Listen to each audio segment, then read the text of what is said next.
থেমে নেই উত্তর জেলার বিভিন্ন এলাকা জুড়ে চুরিকাণ্ড। আবারও একই সাথে এলাকার দুটি বাড়িতে চোরের দল ঘরে হানা দিয়ে লক্ষাধিক টাকার জিনিসপত্র নিয়ে গেল। ঘটনাটি ঘটেছে আজ 29শে মে ভোর রাত 2:30 নাগাদ। হঠাৎ পরিবারে এক সদস্যা ভোর রাত 2:30 নাগাদ বুঝতে পারেন ঘরের ভিতর কেউ প্রবেশ করেছে। সাথে সাথে চিৎকার দিলে চোরের দল পালিয়ে যায়, কিন্তু ততক্ষণে চোরের কাজকর্ম সবই শেষ। সবাই চিৎকারে ঘুম থেকে উঠে পড়ে।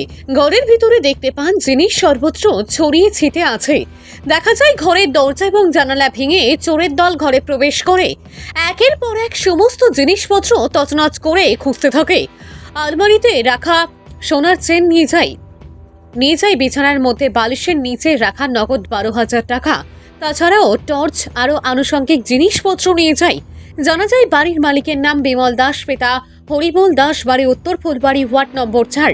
ওনার স্ত্রী রেবা দাস জানান প্রায় লক্ষাধিক টাকার জিনিসপত্র নিয়ে যায় চোরের দল। চুরাইবাড়ি থানায় খবর দেওয়ার পরেই চুরাইবাড়ি থানা থেকে পুলিশ আধিকারিক সহ পুলিশ কর্মীরা ছুটে আসেন ঘটনাস্থলে। এসে সমস্ত কিছু পর্যবেক্ষণ করে যান বলে জানান রেবা দাস। পাশাপাশি পীযূষ দাস, বাবা মৃত শ্রীকান্ত দাস, বাড়ি উত্তর ফুলবাড়ি, ওয়ার্ড নম্বর 4। ওনার বাড়িতেও চোরের দল হানা দেয়। ওনার বাড়ি থেকেও নগদ 15,000 টাকা নিয়ে যায় চোরের দল। ভানুচন্দ্রের report, Assam prime network. Ward number 4 উত্তর ফুলবাড়ি গ্রাম পঞ্চায়েত। কি হয়েছে ঘটনাটা? কালকে রাত্রে 2:30 থেকে 2:40 ভিতরে আমার বৌদি ওখান থেকে হঠাৎ চিৎকার দিচ্ছেন, সঙ্গে সঙ্গে মায়ের চিৎকার দিচ্ছেন এবং আমিও বাইরেছি। বাইরের পরে তাই বলছেন যে সুর আইছে, আর ওই একটা মানুষের দিকে বাইরে গেছে দেখছে। এরপরে দেখা যায় দরজা ভাঙ্গা, এরপর দোকান করে দেখা যায় গিয়ে কেন দোকানে করে এলডকটা একটু তেরা হয়ে গেছে।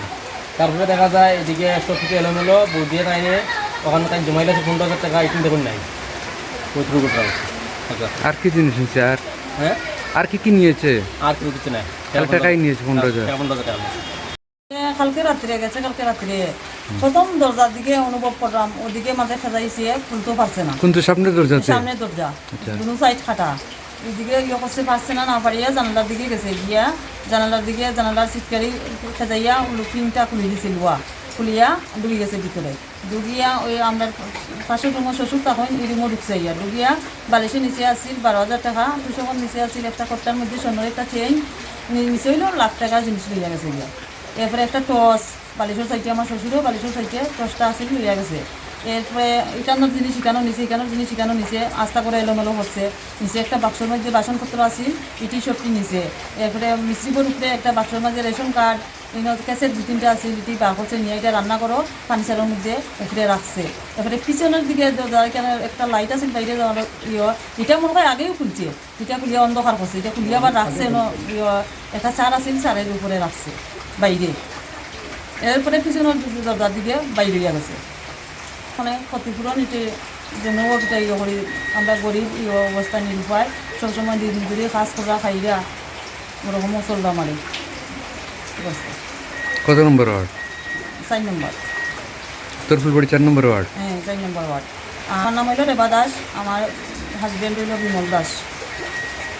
পুলিশ খবর দিয়েছে সকালবেলা, পুলিশ আইসে 9টা 9:30 দিকে। আচ্ছা, আইয়া এইসব দেখলো, দরজাতেন খাচ্ছে, দরজাতে নিয়ে করছে, এটি দেখলো, রান্না করার দিদি যা জানলা দেখবে বসে এটি দেখলো, নিচেতেন সাপ পাইছে, ফায়ার সাপ দিয়েছে, এটি মোবাইলের ইয়ে করলো, তুললো, এটি লইছে।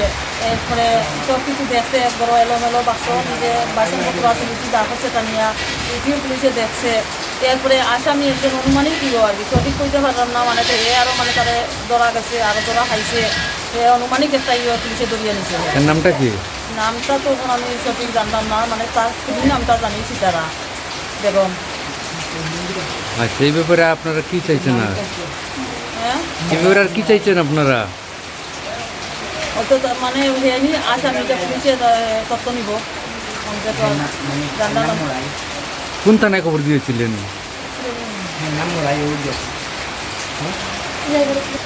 চুরাইবাড়ি।